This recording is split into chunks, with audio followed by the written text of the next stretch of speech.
ದಯವಿಟ್ಟು ಎಲ್ಲರೂ ಇಲ್ಲೇ ಇರಬೇಕು. ಅವರ ಸೇವೆ ಸುಮಾರು ವರ್ಷ ಅವರ ಸೇವೆ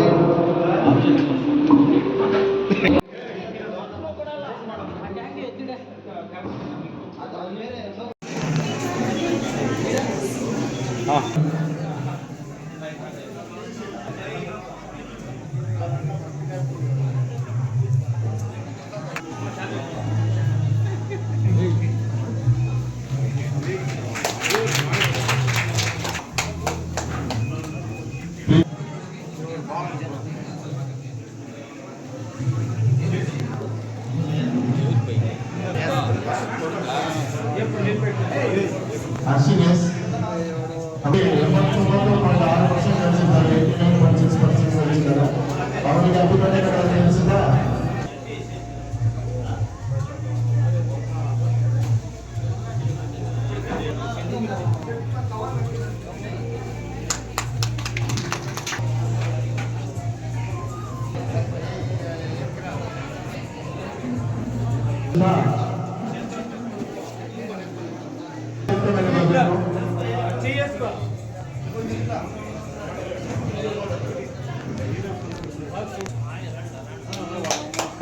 ಅಭಿನಂದಿಸುತ್ತಾ ಮುಂದಿನ ವಿದ್ಯಾರ್ಥಿ ಭಾರ್ಗವ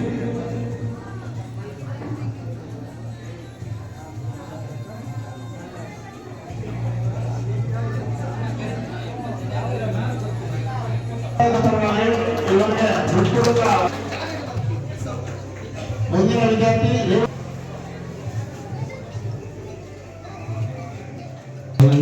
ಪ್ರಾರಂಭ ಮೂಲಕ ಪ್ರೋತ್ಸಾಹಿಸಬೇಕೆಂದು ವಿನಂತಿ.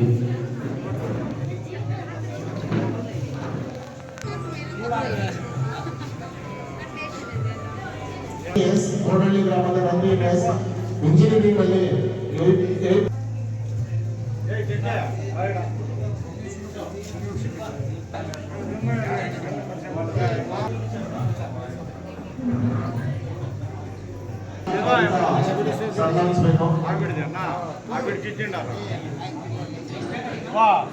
ಬೈಲ್ಪಲ್ಲಿ ಗ್ರಾಮದ ಲಲಿತಾ ಕುಮಾರಿ ಬೀಗಂನಲ್ಲಿ 85.25%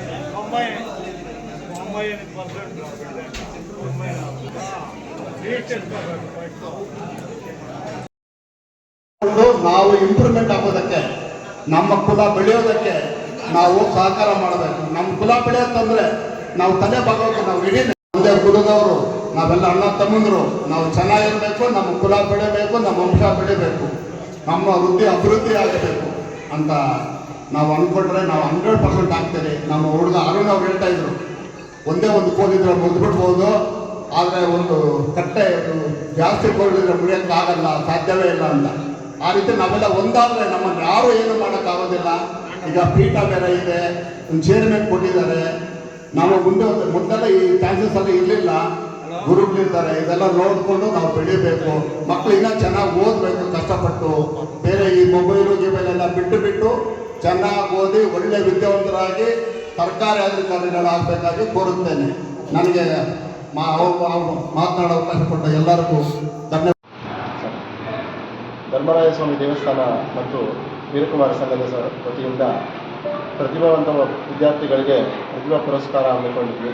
ಈ ಕಾರ್ಯಕ್ರಮವನ್ನು ಯಶಸ್ವಿಗೊಳಿಸಿದಂಥ ಎಲ್ಲ ವೀರಕುಮಾರ ಸೇವಾ ಸಮಿತಿ ಸದಸ್ಯರು ಮತ್ತು ಎಲ್ಲ ಊರಿನ ಗೌಡರು, ಯಜಮಾನರು ಮತ್ತು ಸರ್ವ ಸದಸ್ಯರಿಗೂ ಧನ್ಯವಾದಗಳನ್ನು ತಿಳಿಸ್ತಾ, ಇಲ್ಲಿ ನಡೆದಿರುವ ಎಲ್ಲ ಮಾಧ್ಯಮಿಕರಿಗೂ ತಾವು ಭಾಗವಹಿಸಿರೋದಕ್ಕೆ ಧನ್ಯವಾದಗಳನ್ನು ತಿಳಿಸ್ತಾ, ಈ ಕಾರ್ಯಕ್ರಮ ಯಶಸ್ವಿಗೊಳ್ಳಲಿಕ್ಕೆ ಕಾರಣಕರ್ತರಾದಂಥ ಎಲ್ಲ ಸದಸ್ಯರಿಗೂ ಧನ್ಯವಾದಗಳನ್ನು ತಿಳಿಸ್ತಾ, ಮತ್ತೊಮ್ಮೆ ಮುಂದಿನ ವರ್ಷ ಇನ್ನೂ ಅದ್ದೂರಿಯಾಗಿ ಇದೇ ರೀತಿ ಕಾರ್ಯಕ್ರಮ ಮತ್ತು ಮಹಾಸಭೆಯನ್ನು ಹಮ್ಮಿಕೊಳ್ತೀವಿ. ಇನ್ನೂ ಗ್ರ್ಯಾಂಡಾಗಿ ಮಾಡೋಣ ಅಂದ್ಕೊಂಡಿದ್ದೀವಿ. ಎಲ್ಲರಿಗೂ ಧನ್ಯವಾದಗಳನ್ನು ತಿಳಿಸ್ತಾ ನಾನು ಭಾಷಣ ಮುಗಿಸ್ತೀನಿ.